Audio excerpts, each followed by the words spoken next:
Yes, I'll tell you all the gossip about that. And you're also hosting the talk this week. Yes, I'm hosting on Friday and then next week, Monday and Tuesday too. Wonderful. So, busy week. Yeah.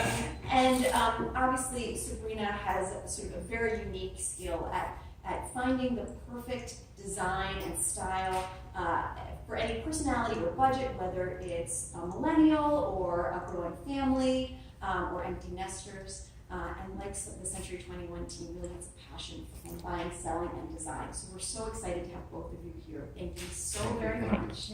And so with that, we will turn it over to you and have a wonderful discussion. Thank you. Hey. Thank you. Where should we start? Well, we should definitely start on, I want to know definitely what you feel is the most important thing about staging a home when it comes to listing a home. I mean, it really depends, I think, on the neighborhood. I started on HGTV on a show called Get It Sold, which was a staging show. It was in DC, but in DC there's so many different pockets that not every house was staged the same, and I think it's the same here in LA. I wouldn't stage a home in Marina Del Rey the same way I would in Burbank. And I always tell my clients, if they want to do it themselves, spend a weekend and go to every open house in your neighborhood, see what your neighbors are up to, because that's the same client that's going to look at your house, and then just try to exceed the other houses just a smidge, because you don't want to be the best, most expensive house on the block in the way of just staging. You don't want to spend that much money, but you still want to exceed people's expectations. But even on Get It Sold, I mean, we had a huge camera crew coming, and I would walk into people's homes, and I was shocked. What a mess homes were. It's like, I'm not Publishers Clearinghouse. You knew I was coming. Like, we were going to pick up your socks. So, I mean, at the very least, I think decluttering goes a long way. Very Obviously, decluttering and depersonalizing is the very least that people should do. I totally agree. But I still can't believe, out of all these HGTV shows, people still don't understand that's how important That's why we need you. I know. I wish I could go to everybody's house, but I can't. But yes, it's still so important. I mean, we bought our house 2 years ago, and you'd think that would be a lot easier for me to find a house, but we went through so many. I think probably 40 to 50 ones before we found our house, and I still just walk by. I almost felt like saying, "Can we just stage your home? Just everybody leave, give me an hour." But I was too busy. But yes, I think people just at least need to declutter. 100%. What about you? What are you seeing in trends in real estate here in LA? Trends right now that I feel that I'm really seeing is that a lot of people are including their animals that are very, very like a part of the family now. So when people do go look at a home, they're also paying attention to the backyard. They're also paying attention to where animals can have a nice life. Like dog runs and things like that. Yes, because some people they don't have kids. Those are pretty much their kids. So Yeah. they gotta definitely look out for them. So they'll maybe forget about a room or two, or That's and make sure that the backyard is ready to go for until they have kids, and then they don't care about the dog. dog. We have a Labradoodle, and she was like my everything. My girlfriends were like, "Just wait till you have a baby." I'm like, "No, you don't understand." And I'm like, "Beat it." You had a question? No, I said I totally agree. I'm right there with you. Yeah. I had dogs that I was obsessed with, had my girls, and I was like, well, see you later. Yeah. It's, you'll see when you have kids. But not a lot of people in LA. Also remember, when the kids are gone, yes, the families are going to miss the kids. You're right. They'll replace them with the dogs. Yes, my poor dogs. True story. What about just what people are looking for, like style? Do you feel, obviously everybody knows what the number one shows, Chip and Joanna, and she puts shiplap on everything. So are people are clients asking for those sort of farmhouse chic looks? Chic looks. I feel like they're asking more for definitely more of a modern style. That's very, very popular right now. Definitely carpet is out. Well, carpet's been out. But some people still believe that they feel that maybe they still need it. On the second stories? Yes. Bedrooms. Always, right? And what is wrong with people? Why can't they just have carpet floors and put area rugs on top of it? Then, I don't know, maybe your feet get kind of cold when you walk on it. So I don't know what they think, but definitely I do advise them, don't waste your money on that. People aren't going to want to pay more because you have carpet. Yeah. They're going to pay more if you have some nice wood flooring. Even these laminate flooring, now they're fooling everybody. And people are looking down when they're walking. They're like asking me, are these wood floors? Yeah. I mean, they're getting fooled because they're making really, really good material of laminate now. On the design end of trends, I think also the wood tiles. Mm-hmm. The tiles that look like wood are they look amazing. I agree. And wood floors are getting a lot lighter Mm-hmm. for design trends, but I think I know everything design-wise, but you Century 21 folks know everything about buying and selling homes. So in that case, are people asking for lighter woods, or are they still okay? The lighter woods are very popular now. The light gray is a very popular color right now. I think too, the light gray is popular, but blonde woods are going to make a comeback again too. And you know what else I see making a comeback? Is gold. Yeah, lots of accents. Yes. Brass accents. Copper is going to be coming I in. haven't seen that. But I don't think copper, you're going to see a lot this year in home accessories copper, but I don't think it's going to translate into hardware for kitchens and baths as much as brass has. I see it definitely for faucets Yeah. and for shower heads and things like that. That's definitely going to be coming back. What about kitchens? Kitchens, I've been seeing also definitely the kitchens with the gold trimming now. It's coming back. Yeah. Slowly coming back with the white accent. White kitchens have been huge, a huge design trend for the last couple of years, but I think now what you guys are going to start seeing they're calling it like tuxedo kitchens, which is lighter upper cabinets and dark bottom cabinets, or at least a different colored bottom cabinets too. I love it. It really does look great. I love an all-white kitchen. I love marble, but it's just so high maintenance. But marble making a big comeback, especially in wallpaper and accent walls. Sabrina, when you're all these trends, how much should you jump on a trend in a space like your kitchen, which is really expensive? Do you want to stick with the trends, or do you want to stick with something that you like, even if it's not on trend? You're asking the wrong designer, because I don't like to follow trends. I like classic looks, especially for kitchens, such a huge investment. Because right now, yes, we're talking about these brass accents. They're really, they're chic, but 10 years from now, they might not look great. They might look a little dated. And it's something that a kitchen's not something you're going to redo every 10 years. So I still love a classic look. I think a classic white kitchen is going to be, you're never going to get sick of it. And if you want to perhaps have those little touches of the brass accents, then do it in the hardware, something that you can, as a homeowner, easily switch out. And what would you say is like a classic color for accents?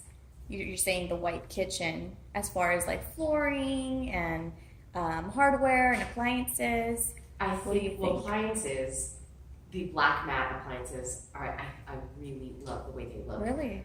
They're stunning. Wow. They're stunning. Gorgeous.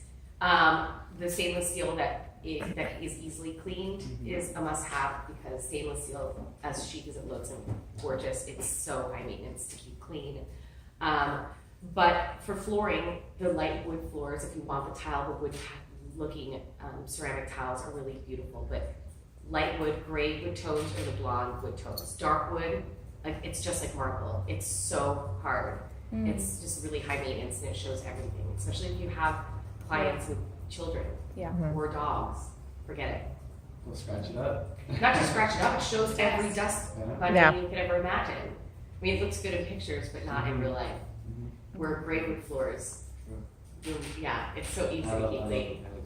When we bought our house, all of our floors were honey, and it was just, I hated the look of it, so we just finished it, and they look great and gorgeous now. Are we going to be seeing how you remodeled your home? Yes, actually, it was just in People magazine a few weeks ago, so you can see it if you do a search. You can see the before and afters. Awesome. I mean, I was 7 months pregnant when I was renovating it, so I didn't get as much done as I wanted to, but it still looks a lot better. Any other questions, you guys? Just think of this as like a dinner party without the cocktails. So please feel free to ask anything you want. Any questions? Nothing's off. I have a question, actually. Yes. What would you say to the person who is either on a lower budget and possibly can't afford a pulling out and completely renovating? That's kind of just, like how do you facelift it, if you will? I think a place that you can save money is tile. Okay. Tiles are anywhere between 99 cents a square foot to you can get $60 a square foot tile. And keeping it classic, like a subway towel, you can get, for next to nothing. Keeping the existing cabinets and just refinishing them yourself. The only thing is, it is a little bit more tedious than people think, because you watch these makeover shows and you're like, oh, they did it in 10 minutes. Now it's like you got to take off the hinges, the hardware, sand it down. I would recommend telling your clients to rent a sprayer, but those are places you can really save. And then splurge on a countertop, a Caesar stone of quartz, marble, all of those pieces a place that I would say to splurge on. Good tips. Don't And how does that, like when you renovate and you're doing those kinds of things, how does that help in terms of when you're trying to sell someone's home? Like, what's the impact? So, if Sabrina is suggesting that you just reface, is there a value on, let's say, a hardwood floor over a tile, or is that adding an increase in when someone's purchasing a The home? number one thing is that definitely people do pay attention to the kitchens and the bathrooms. That's the number one thing that people come in to a home and they pay attention to. So those are, I think, the two important places of the home that people look at from the beginning. And then they start looking everywhere else. So there you have to focus a little bit more on where you're going to spend your money. People aren't going to really look at the laundry room too much or the garage, but the kitchen and the bathrooms, they will definitely pay attention to the most. And at least have matching appliances too. Yes. Yes. Yeah. Streamline it, absolutely. That is my pet Not just the peeve. color, also You're the brand is. right. Also the brand. No, don't get crazy. Oh, okay. Well, I don't think anybody's going to be attention to brand, but my gosh, matching appliances are a must. On one episode on Get It Sold, oh gosh, I can't believe I even did this. But they had stainless steel everything but their dishwasher, and I put a temporary wallpaper of stainless steel on the dishwasher. It probably peeled off right after I left, but it looks good. do what you gotta do. Exactly, you gotta sell that You out. gotta sell it. That's great. So you mentioned that you were pregnant Yes. when you were renovating. So how does that shift, or for you, how did it shift the decisions that you made, knowing that? Little baby was on the way. Yeah. It's hard for me as a designer, because I think every designer feels like their house isn't ever going to be done. It's never going to be perfect, because my taste evolves all the time. So I felt rushed, and I felt like I wasn't making the right decisions, because I was just sort of, I was hurried.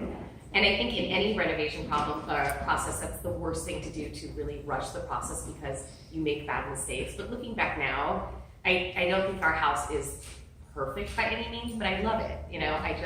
I did feel like I was making decisions on the fly, but it is what it is. I made the decisions that had to be made, like the refinishing of my floors. I knew I wasn't going to be able to live with the way they look, so that was number one. Then I did the molding, so I sort of did it. I approached it the same way I do a television show. Like, what are the things that have to get done? And then if those things don't get done before the baby comes, that's okay. And then, of course, as the baby comes, nothing ever got done again. Right. At all. So hopefully when she gets older, I'll have more. No. No. Yeah. But maybe she'll help me. No. No. There's anything with all the friends and the boyfriends and the driving and college. I was telling Vern Yips, another designer, we were talking last night, and I went to his house in Atlanta, and everything was just perfect. And he has 2 kids, and he came over to pick me up after we were shooting something for Trading Spaces. And Olivia's toys were everywhere. Just everywhere. And I was embarrassed. Like, how do people with kids not have stuff everywhere? Housekeepers? Really? No. No. I gave up. And then he said, can I look around the rest of the house? I'm like, no. He said, you're kidding. I'm like, no, let's go. But yes, it was a difficult process, but it got done. How do you go into, I know we've kind of been focusing on kitchens, but as far as even living room spaces or family rooms, how do you go into a room, and you being gifted at interior decor, where do you start? Where's the skeleton of knowing, okay, this is the space I have? How does your brain start running? I don't even know the process, because I'm not gifted in that area whatsoever, but I kind of want to pick your brain at what you kind of maybe see an outline for someone who might be interior decor challenged. How can we walk into a space and have this vision Right. of what to work toward. I mean, it really depends on your lifestyle. If a client, maybe it's somebody who's single and they like to entertain, that family room or living room is going to look completely different than a family of 4. That's probably going to have more, I would use like outdoor fabric as upholstery because it's easier to clean, things like that. But start with the big pieces first, especially in the living room. Figure out what kind of lifestyle you want. Do you want casual, comfy, or do you want something elegant and modern? And then get the couch, and then the area rug. Then So you start with the couch. for me, yes, because that's the biggest piece in a family room, right? It's going to Right. be the couch. Then I would get the area rug accessories and like the accent chairs and things like that. People always think paint comes first, but for me, it actually comes last. That's what I would think. Yes. But on all these design shows, everybody says, pick your paint color first. It's like the biggest mistake you can make. Because then you're constantly trying to match that paint Yes. color instead of figuring out the accessories in your art and then, picking a paint color from there. My favorite paint color, by the way, is called Horizon by Benjamin Moore. It's fabulous. It is the perfect gray. What is it called? Horizon. And I am not paid to I'm say that. looking for It is the perfect. Gray is actually a really tough color to pick. So hard. Gray is beautiful. I recently went to an open house. I live in Bel Air, and so I was walking around the neighborhood. They had this light gray the paint, but their accents for the faucets and what was rose gold. No, It was very pretty, though. Cheesy, very pretty. but if it's but the problem with gray with the rose gold, if Yeah. it has too much blue in it, which a lot of grays do, it would clash. So you have to get a really good neutral gray. I need to go back and look. I can't think of I it. think it's the perfect one. Okay. I'll check it out. Stonington gray is a little bit darker, also. I love gray. I wonder how you guys sort of balance working with a client for either of you. When someone wants to remodel and working in their personal touches and their personal preferences with resale value and what's going to appeal, obviously, to a wider audience. How do you find that kind of? I always ask the client if they are planning on staying in the house for a while, and then I don't worry as much for resale value, because if they're going to plan to stay there for another 20 years, 15, 17 years from that, they're going to have to redo something again. But if they are planning on reselling soon, then yes, everything gets neutralized. Would you say the same? Yeah, and don't overspend too much. Also know your neighborhood. You don't want to go over and then not be able to sell for what you're expecting because your neighborhood isn't as high demand, or you're overbuilding or things like that. Unless you plan on staying there forever. That's true. You can overpower the whole neighborhood you want. Yeah, right? I mean, Yeah. it's your home.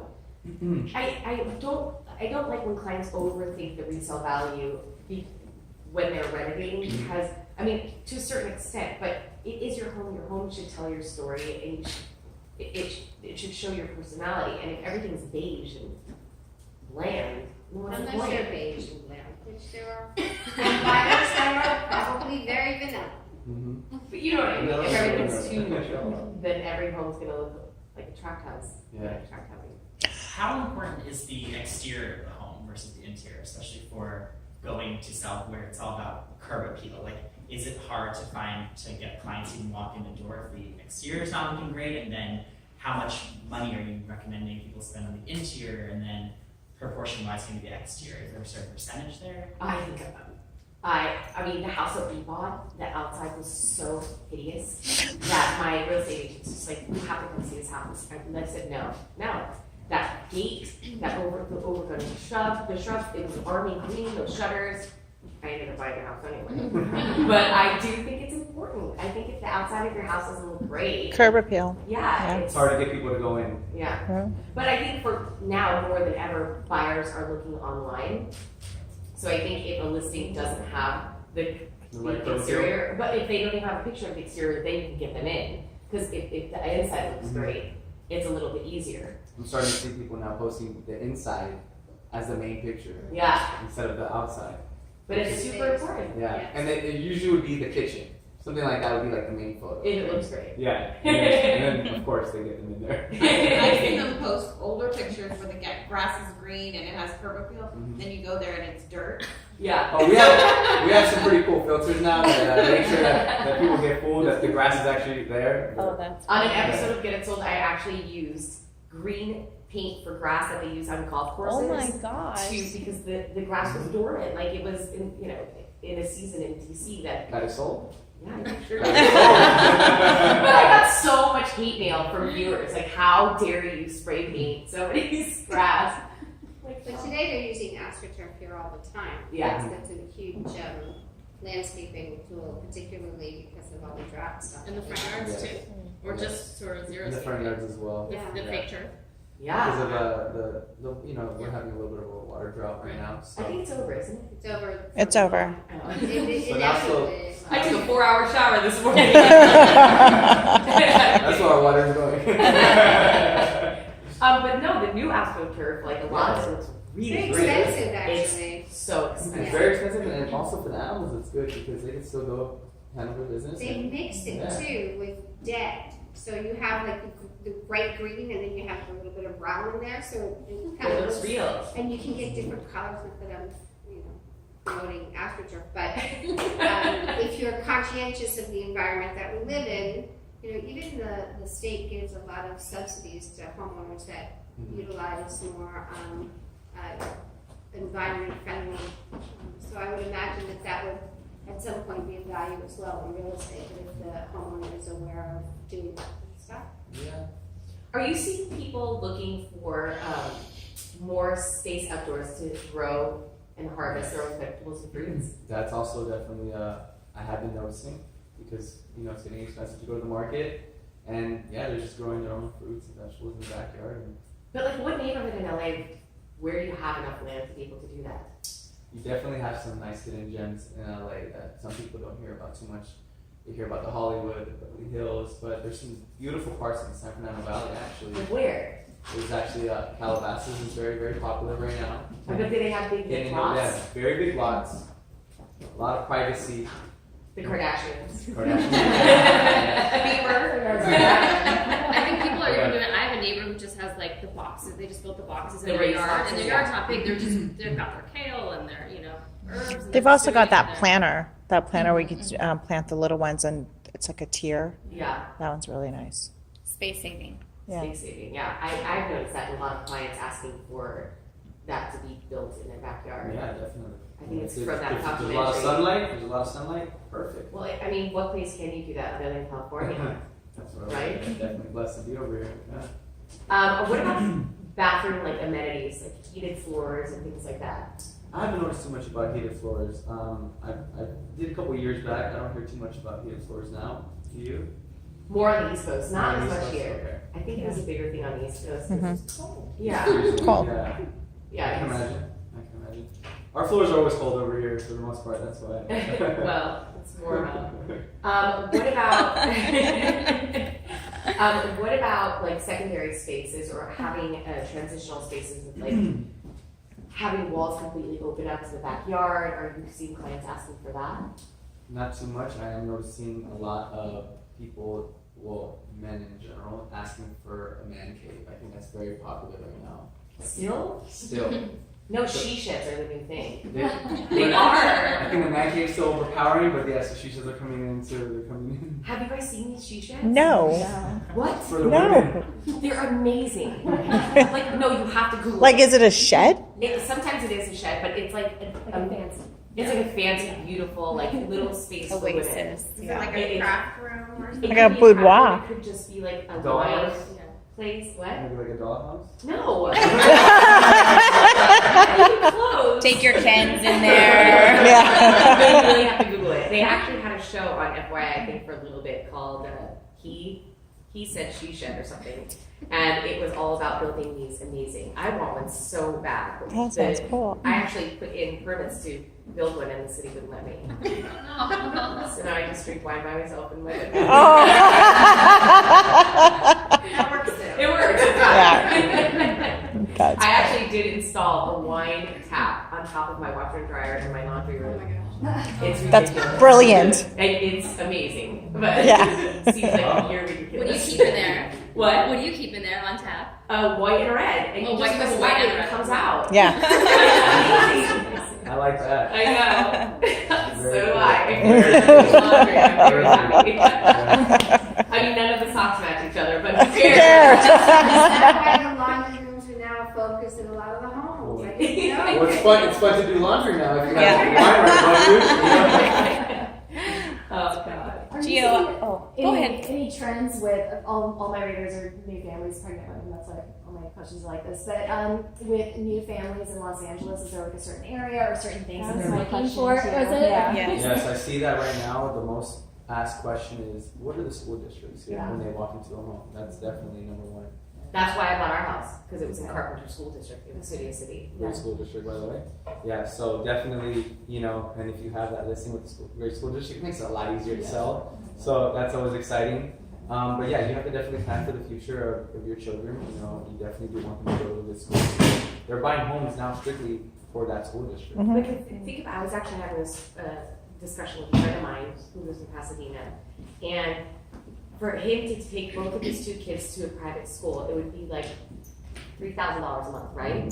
Where you could spend that in mortgage, and actually it's an investment, rather, in a better school district neighborhood than just giving it to the school. I mean, I never thought about these things before I had kids. I was like, whatever, the house is cute, let's just buy it. Now it's like everything is about that. It makes such a big difference. So I ask that also to my clients, right away. I want to know what's the most important thing. School district, we need to be close to work. What are the things that they really need the most? And that's how we lower down and figure out where exactly is the location that they need to be at. Where do you live? I actually live in Ohio, but I grew up in Pasadena, and we moved there because of the schools in South Pasadena. South Pasadena, nobody ever moves. I live in Highland Park, and nobody ever moves out of South Pasadena. If the school's there, I love South Pasadena. Ojai, did you just drive here from Ojai? Yes, that's what I said. You drove here from Ojai? Yes, and my son goes to a private school up there, but my husband works there, so that's the only way to get for it. But there are like there's some good schools in Ohio. But isn't it like, I know it from brothers and sisters. Yeah. But I went for the first time to Ojai. We went for my birthday right after we had the baby to the resort there. Yeah, the Ohio Valley. But there's such different homes. Like they're beautiful homes and then they're really tiny homes. Is that just how all of Ojai is? Pretty much. Yeah. Well, and then downtown, almost all the lots are an acre, and they won't let you Split them up. Yeah. So there's some great properties downtown, Wow. but they're getting nicer and nicer because a lot of people from Los Angeles are moving there, and that's like their weekend home or whatnot. So it's harder for people to find affordable housing there because everything is beautiful. It's becoming nicer and nicer, but it's tricky for. Do you blame brothers and sisters? Yeah, I mean, that show really made Ojai look just magical. Yeah, it did. It did. It is. It's great. Yeah. I have a question for Yes, Gio. What are your tips for families who are first-time home buyers? What should they be looking for? And what should they be looking for? Or some tips? They need to definitely be looking for, first of all, they need to get pre-approved. That's number one. They need to know what they can afford. Right. Realistically. Right. Realistically, yes. Because, they need to know where is exactly that is going to be a good area for, of course, their family to grow in, that they could afford, and that they can sacrifice maybe certain things just to make sure that the area is good, like the school district, like I was saying. So definitely get pre-approved first. You don't have to put all that 20% down. We have amazing programs. Luckily, my Century 21P family, we have in-house lenders that, I always, recommend please go get pre-qualified with them, see what you can afford, and we will go from there and we'll start looking and searching to find your dream home. Can I add to that though? Yes. I think a lot of times, first-time home buyers, they get pre-approved, right? So let's say the mortgage broker says you are pre-approved for $700,000. Then they'll go buy a $700,000 Right. house. But what they're not realizing, it's like there's insurance, Taxes. you have to get new furniture, the utilities. So I would tell people, like, whatever you get pre-approved for, be very realistic with what your budget really is with all of those things in. Right. And not, like your car payment. It's not just Mortgage. Yeah, You've got the gardener. You've got the if you can afford the housekeeper. If you can afford Right. you need to pay for your electricity, taxes. You have to count all of and that all in. this stuff that's And if gonna you go have a on pool, maintenance. you need maintenance, Right. right? Because if you have a pool, then you need to maintain the pool, and then you need to Right. look at how old the house is. Because has it been redone? Are there cracks in this? You have to set aside for the unexpected Yeah. because it will happen.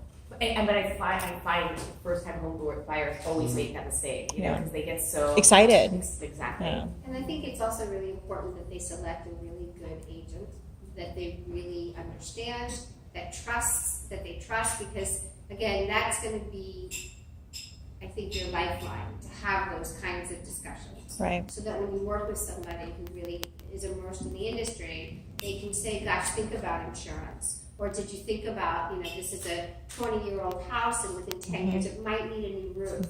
And to have a dialogue that's really honest. Right. So selecting an agent that I think, you know, that came highly recommended, or that, you know, we have a phrase called farming a neighborhood. So you always get those flyers in your mailbox and you're like, who the heck is doing this? You know, who is Gio? Why is he knocking on my door all the time leaving pads? Because again, that's somebody who knows your neighborhood or who understands what's happening in the communities. And so to find an agent that you really trust and connect with, that's come highly recommended, and that takes on the career as a career, and who's really proficient and professional in their career, I think helps first-time home buyers. And get a great inspector. Yes. Like a kick butt inspector that's going to find anything wrong with the house so that you can ask for So then we credits. can renegotiate Yeah. after that. You gotta be honest with them. That's number one. That's the key thing. You really gotta be honest with your clients. You know, they're trusting you with the biggest investment in their life. This is something serious. So for them to feel all the trust in you, you have to be just as honest back to them. And so that's key. Hey Gio, I have a question for you. Yes. Are there any up and coming neighborhoods that you've seen that not many people know about in LA? Yeah, I want to know that too. Yeah. Okay, up and coming neighborhoods that I do see.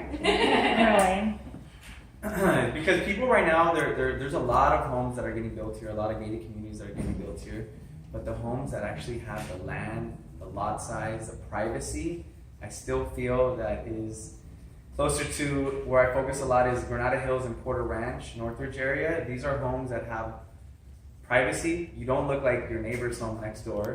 You can't see your neighbor from outside your window, and definitely you can get a lot more for your buck over there. But what about like Highland Park and all of that? Highland Park, Los Feliz is definitely growing. I think Those are Los definitely- Feliz is already too expensive. Yeah. I mean, Highland Park is already, I got a flyer the other day. Eagle It's like Rock is 900 also- million three for the houses next door to me, you know. Eagle Rock? Eagle Rock is also definitely growing, yes. Eagle Rock is great. La Cañada is absolutely beautiful. And That's too Montrose. expensive. Yeah, Montrose Stern is parts of like- it. Montrose, stern parts of it. It's ridiculous. It's so cute there. It's The Silver so Lake. stinking cute. Montrose. Is it They cute? have a. You need to go to farmer's market. Montrose. Go to their farmer's market. It's Go- literally like out of a TV. Go show. on that Wait, one are the street. schools? It's a phenomenal school district. It's a phenomenal school district. Okay. Montrose, that there's this one street, Honolulu, and you can go walking there. It's just so pretty. Great restaurants too. by Great the way. restaurants. Altadena's another great location. Yeah. Altadena's a beautiful location. I'm not too crazy about Porter Ranch, Yeah, I have especially with the gas leak going on over there. Yeah. Yeah. Yeah, Porter Ranch. That's Yeah. You get good deal. Well, of course you get good deals. Really though, no, you would think that the price Yeah, is going they down haven't. and it's not. And I just read another article, they think that there's another leak or something. You're Well, kidding me. did you read the article with all the kids getting sick there? No, The kids, I they're just they're, saw- they're they're getting cancer. They've been diagnosed with cancer, and now they're turning around and suing. I mean, it's